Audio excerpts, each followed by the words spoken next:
Hey, I'm David Duran, and this is How Many, your favorite counting show. Today we review The Invisible Man from 2020, written and directed by Leigh Whannell, the same guy who also wrote and directed Upgrade, an awesome action, gory sci-fi movie. Here it is in case you haven't seen that review. This remake of The Invisible Man has too little in common with the original black and white version, and probably even less with the book by H.G. Wells, but it was honestly one of my favorite movies in recent years. Having a great script and starring Elisabeth Moss, this movie is great in many ways. The film relies heavily in building an atmosphere that keeps you on the edge of your seat. All those reasons made me think it could be a great idea to count how many nerve-wracking moments we have in this film. Let's see. In the middle of the night, Cecilia wakes up carefully. She plans to get out of the house, leaving her boyfriend unconscious with some sedatives she put in a glass of water. I don't even know who this man is, but I'm as terrified as she is.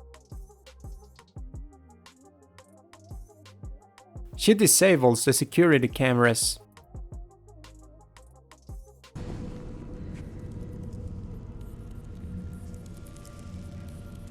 She sees a dog behind her, wearing an electric shock collar, which is horrible, so she decides to take it off. Now with the car making so much noise, she runs while the lights in the house start turning on. There's an entire forest outside, and why do rich people always have houses in the middle of nowhere? Do they bury bodies in here or what? Okay, probably privacy. Anyway, her sister arrives in a car, but before they leave the place, the man reaches them and freaking crashes the window with his fist.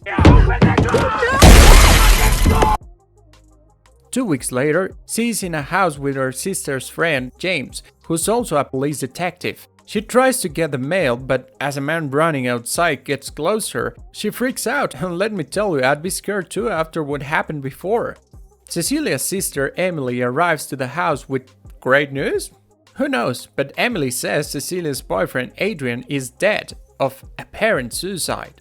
Emily and James ask Cecilia about her ex, but it's hard for her to explain the abuse and everything she's been through.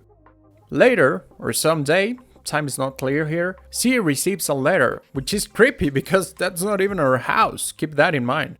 The letter is an invitation from Adrian's brother Tom, as he has inherited $5 million tax-free, which is great and all, but you know, the movie made Adrian sound like a billionaire and he's just giving her $5 million? Anyway, I'd be probably dying from a heart attack due to excitement.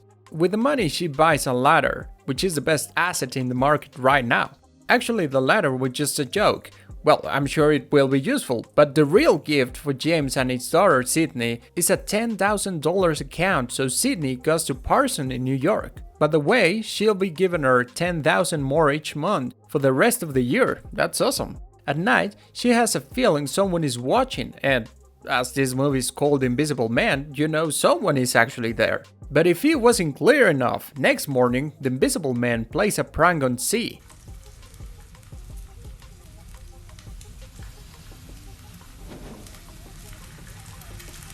But just in case you're still thinking like nothing is happening, everything is normal, a door opens by itself and we see this.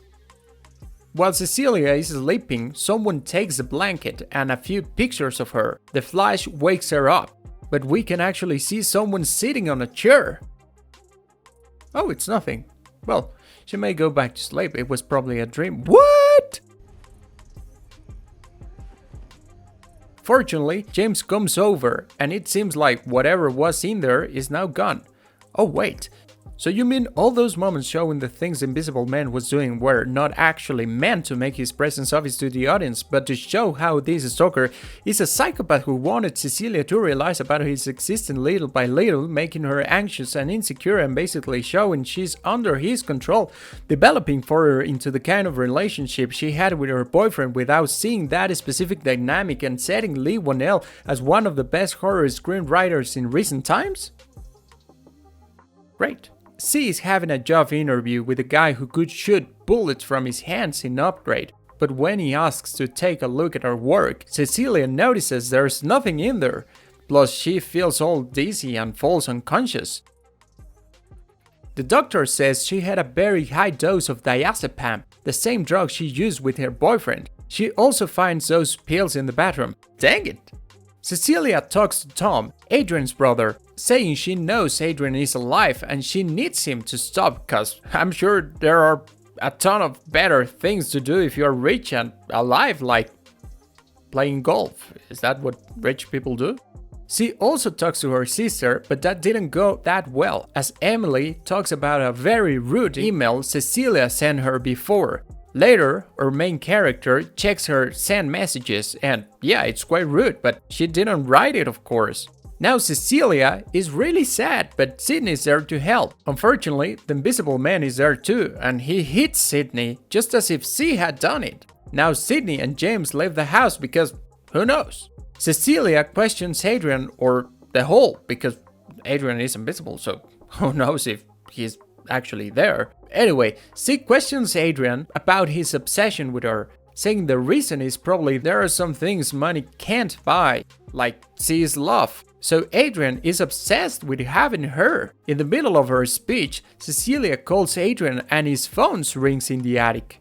She checks it out, seeing the pictures Adrian took the night previous. She also finds a knife and her sketchbook. Some noises are coming from the house and I'm grabbing my heart as she takes a look. There's nothing to see there, but the Invisible Man is, invisible. The man runs in order to clean himself, and she goes after him, but now without paint. It's going to be a freaking hard. You should listen to the score, it helps a lot building tension. That's why I'm adding a point here. Adrian grabs Cecilia by the neck, and this scene is painful to watch as it feels like there's no much she can do. But we're talking about Elisabeth Moss here, so she takes some plates and hits Adrian with them. Escaping from the house, she gets a lift. Sadly, this is not great endorsement, because the driver takes years to start moving the car. Next time someone invisible is chasing you, it may be better to ride with Uber. Our hero gets to the house she originally escaped from. The dog is still there, what raises the question, what has it been eating?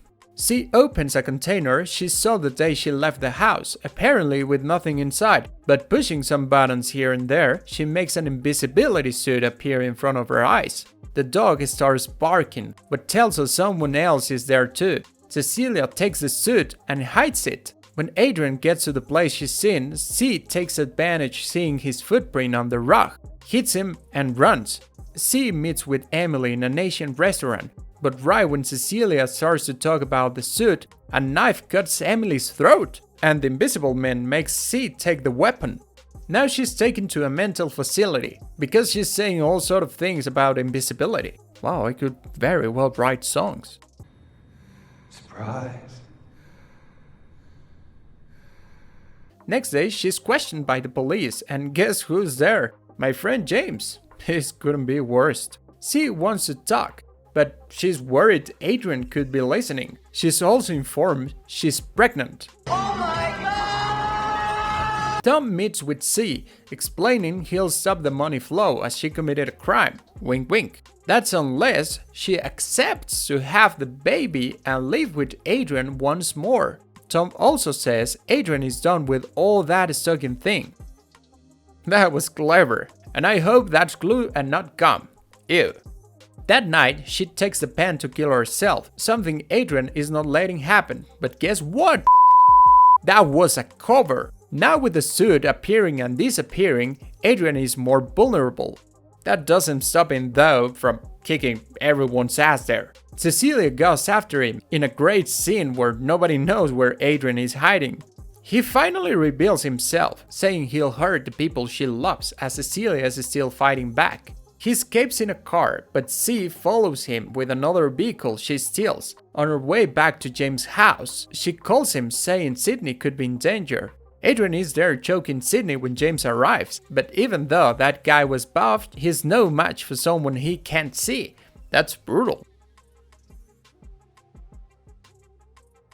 Here, we don't need muscles, we need brain, and that's exactly what she's got. And with Adrian finally dead, this movie ends. What? What? And this movie would have ended there. But behind the mask is Tom. Oh my God! A special forces team gets to Adrian's house, finding him locked and tied up. But C knows Adrian was behind everything. She's got a point, you know? I mean, the man faked his death. He could have been very well behind this too. So probably he was stalking her at the mental facility and later sent his brother to James's house. The question is, how is that even possible? Well, I'm sure you didn't pay attention before, but this scene at the beginning of the movie lets us know there are probably 4 suits out there, if not 5, because the suit in the container is invisible, so maybe we get a sequel, it will be clear how many suits we have. That night, Cecilia calls and meets with Adrian in his house. The man says he's nervous and learned his lesson. C asks for the truth so they can move on and have a happy family life and all that, but it's all a trap because James is listening to the whole conversation. Adrian, being a very smart guy, always 2 steps ahead, has nothing to say about the crimes, making himself look like another victim and trying to make Cecilia question her sanity. He says he knows her better than anyone in this world and adds, "That shouldn't come as a surprise." Do you remember something similar? And here? Surprise. Now C is sure he's been wearing the suit too, and probably most of the time. Cecilia excuses herself, she needs to use the bathroom. While in there, Adrian starts eating. How disrespectful! But an invisible woman will show him the right manners. C is back, screaming and calling 911, but that's just a show. This definitely will be on top of my most satisfying deaths list. James gets to the house by the time Cecilia is leaving. She makes him take part in this game, lying about the truth James obviously knows. She also takes the suit with her, and of course the dog.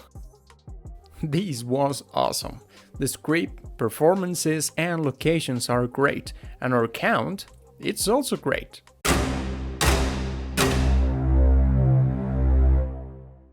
That's it. Next week we'll have The Cabin in the Woods, an amazing film which gives us a reason for almost every horror movie and the stupid decisions our characters take. If you like monsters, I'm sure you're gonna love it, because there are a good bunch of them. Don't forget to like, share and subscribe. I'm David Duran, this is How Many. Have a good day. See you.